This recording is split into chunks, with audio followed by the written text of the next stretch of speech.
The auction block reeked of desperation and unwashed bodies. Captain Marcus Chen watched from the shadows of the crowded Kepler Station marketplace, his weathered hands gripping the last energy cell that would power his ship's life support for maybe 3 more days. Around him, traders from a dozen species haggled over cargo, slaves, and worse. "Next lot!" bellowed the Vorthak auctioneer, his forearms gesticulating wildly. "Rare Zephyrian female, age approximately 16 standard years. Completely untamed, perfect for exotic meat preparation." Marcus felt his stomach clench as they dragged her onto the platform.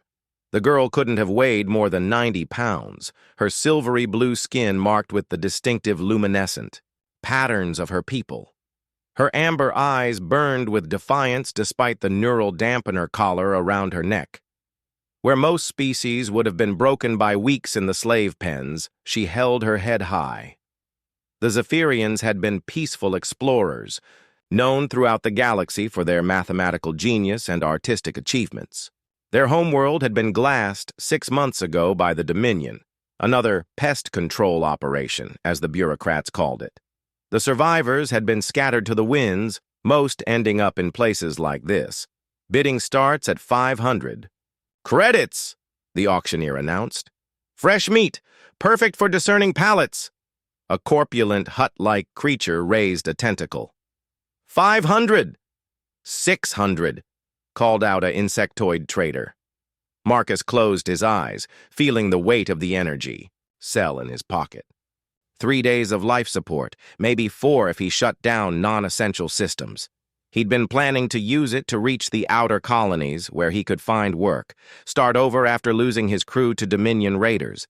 But looking at the girl's face, the way she refused to show fear even as creatures discussed the best way to cook her flesh, he saw something that reminded him why he'd fought in the resistance in the first place. 1,000 credits, Marcus called out, his voice carrying across the marketplace. The crowd turned to stare at the shabby human in the worn military jacket. The Vorthak auctioneer's 4 eyes swiveled to focus on him. "You have credits to back?" "That bid, human," the auctioneer sneered. Marcus pulled out the energy cell, its blue glow unmistakable. Military-grade power core, worth 1,500 on the black market.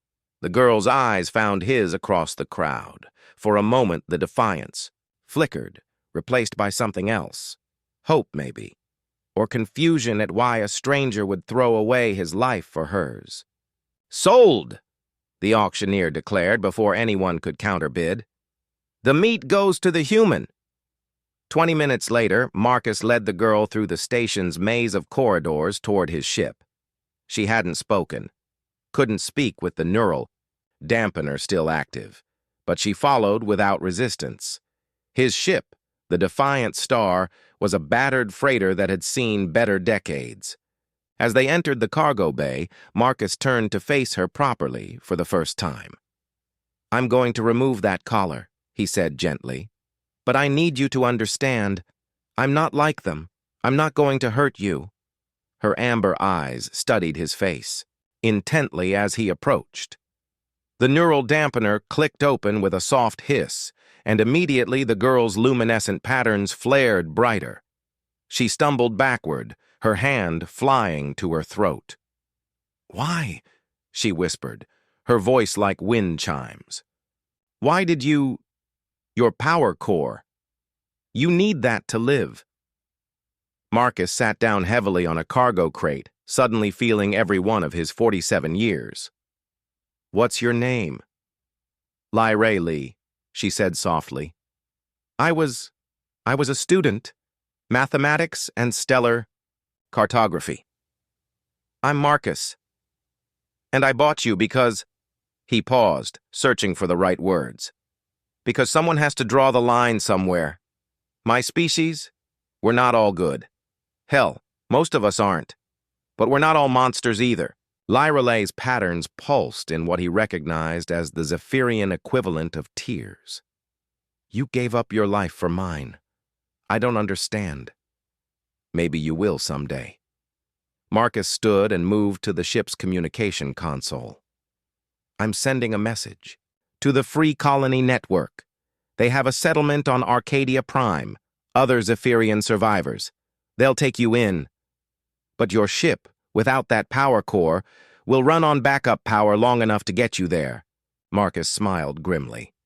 It's what my crew would have wanted. They died fighting the Dominion because they believed some things are worth more than survival. Lyreley stepped closer, her ethereal features bright with emotion. In my culture, when someone saves a life, they become responsible for that life's achievements. Every discovery I make, every problem I solve, every other person I might save someday, that becomes part of your legacy too. Marcus felt something ease in his chest, a weight he'd carried since watching his crew die. Then you'd better make it count, kid. As the Defiant Star powered up on backup systems, burning through Marcus's remaining hours, Lyreley took her place at the navigation console. Her fingers danced over the controls with the mathematical precision of her people, plotting the most efficient course to Arcadia Prime. Marcus, she said, as the stars streaked past the viewports. When we reach the colony, I'm going to tell them about the human who spent his last fuel to save one alien girl. They need to know that in a galaxy full of monsters, there are still heroes. Marcus nodded, watching the stars. Maybe dying for something was better than living for nothing. And maybe, just maybe, one saved life could ripple outward into something larger. A reminder that compassion could exist even in the darkest corners of space. In the cargo hold of a dying ship, racing toward hope at the speed of light, the Untamable. Alien Girl began to plan how she would honor the sacrifice of one stubborn human who chose to draw the line at never again.